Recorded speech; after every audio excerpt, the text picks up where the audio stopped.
Na bureka. Ba wai. Na bureka. Ba wai. Haka dan a mutum bureka. Ai dar ne wallahi. Gaskiya ne. To assalamu alaikum masu kallon bidiyon mu. Wannan bidiyo na mai suna sai na ga bureka. Kar ku ji muna cewa sai na ga bureka, sai na ga bureka ga wannan kashin ya kare ba ga bureka ba. A kashi na biyu insha Allah mun yi muku alƙawari za ku ga mu ga mai gida bureka. Babban mai gida. Insha Allah masoyan shi ne mu na gaske na zahiri ba ma iya bidiyo ba.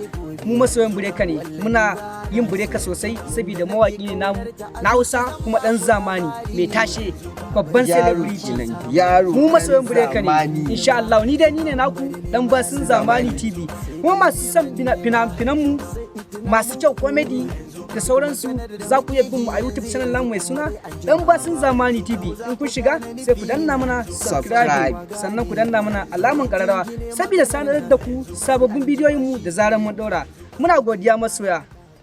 Gabatar da kanka.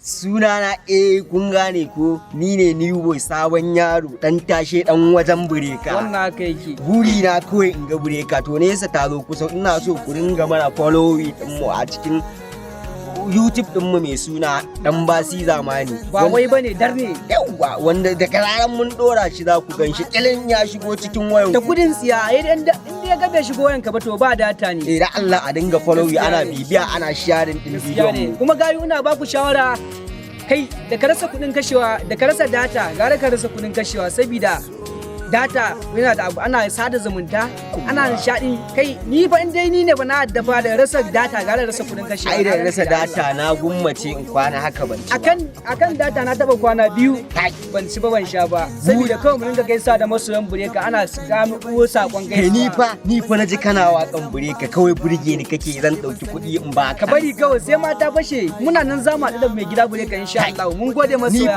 muna watan 7 mulkin Tinubu ne kuma ko ba ka tsadan man nan fa yanzu da ta haka da tafi Kano tsadan man nan fa amma duk dai Allah ya kai mu da watan 10 iya tsadan mai za mu taka mu je wajen mai gida bureka kai a kafa ma za mu iya taka a kafa da mu je har Kano gurin duk soyayya ce to masoya masu kallon mu muna godiya ni ne naku dan basin zamani tare da new boy yaro dan wajen bureka wannan haka yara masu tashe masu zamani mun gode masoya.